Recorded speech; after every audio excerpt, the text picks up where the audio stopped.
Origem e natureza dos espíritos. Que definição se pode dar dos espíritos? Pode dizer-se que os espíritos são os seres inteligentes da criação. Povoam o universo fora do mundo material. Os espíritos são seres distintos da divindade? Ou serão simples emanações ou porções desta e, por isto, denominados filhos de Deus? Meu Deus, são obra de Deus.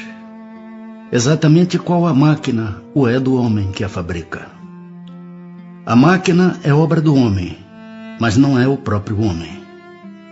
Sabes que quando faz alguma coisa bela, útil, o homem lhe chama sua filha, criação sua? Pois bem, o mesmo se dá com relação a Deus. Somos seus filhos, pois que somos obra sua. Os espíritos tiveram princípio ou existem como Deus de toda a eternidade? Se não tivessem tido princípio, seriam iguais a Deus, quando ao contrário, são criação sua e se acham submetidos à sua vontade. Deus existe de toda a eternidade, é incontestável. Quanto, porém, ao modo por que nos criou e em que momento o fez, nada sabemos. Podes dizer que não tivemos princípio, se quiseres com isso significar que, sendo eterno, Deus há de ter sempre criado ininterruptamente. Mas quando e como cada um de nós foi feito, repito-te, nenhum sabe, e aí é que está o mistério. Pois que há dois elementos gerais no universo, o elemento inteligente e o elemento material.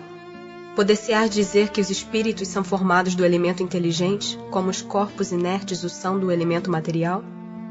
Evidentemente, os espíritos são a individualização do princípio inteligente, como os corpos são a individualização do princípio material. A época e o modo por que essa formação se operou é que são desconhecidos. A criação dos espíritos é permanente ou só se deu na origem dos tempos? É permanente. Quer dizer, Deus jamais deixou de criar. Os espíritos se formam espontaneamente ou procedem uns dos outros? Deus os cria, como a todas as outras criaturas, pela sua vontade. Mas repito ainda uma vez, a origem deles é um mistério. Será certo dizer-se que os espíritos são imateriais? Como se pode definir uma coisa quando faltam termos de comparação e com uma linguagem deficiente? Pode um cego de nascença definir a luz? Imaterial não é bem o termo. Incorpóreo seria mais exato, pois deves compreender que, sendo uma criação, o espírito há de ser alguma coisa. É a matéria quintessenciada, mas sem analogia para vós outros. É tão etérea que escapa inteiramente ao alcance dos vossos sentidos. Os espíritos têm fim?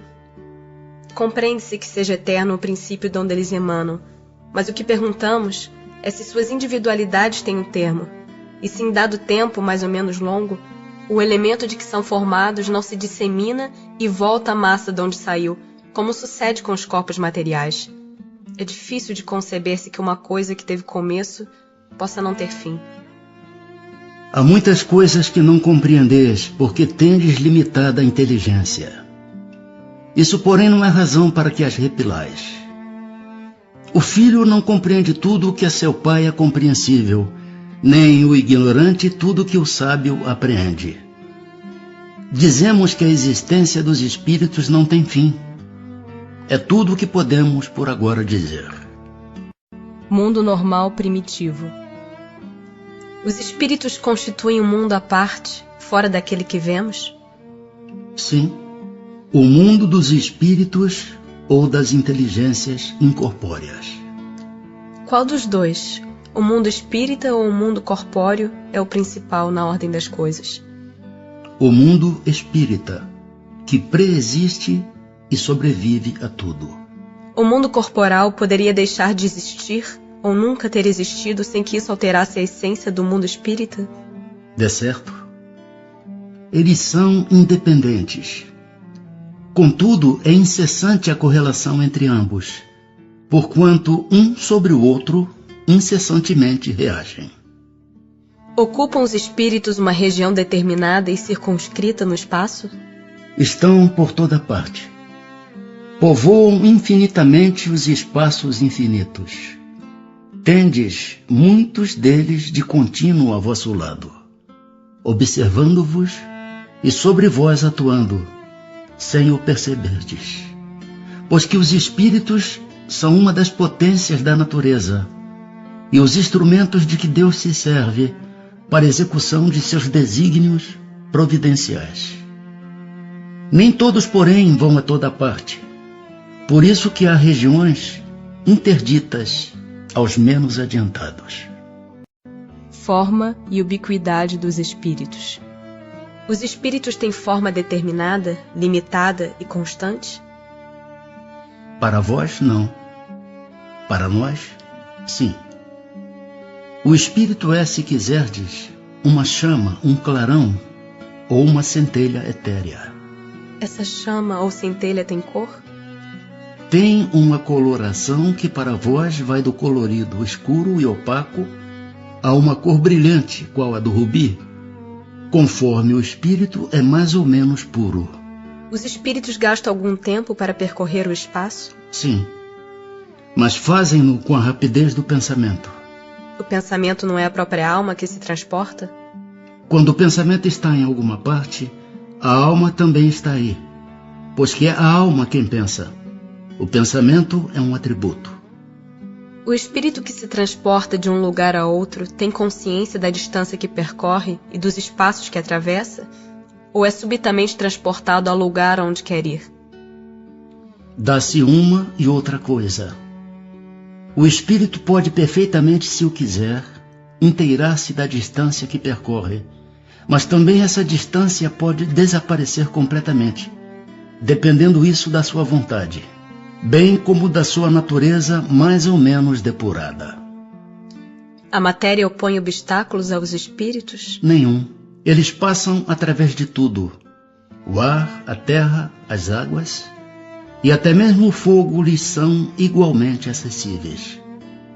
Têm os espíritos o dom da ubiquidade? Por outras palavras, um espírito pode dividir-se ou existir em muitos pontos ao mesmo tempo? Não pode haver divisão de um mesmo espírito, mas cada um é um centro que irradia para diversos lados. Isso é que faz parecer estar um espírito em muitos lugares ao mesmo tempo. Vês o sol? É um somente. No entanto, irradia em todos os sentidos e leva muito longe os seus raios. Contudo, não se divide. Todos os espíritos irradiam com igual força?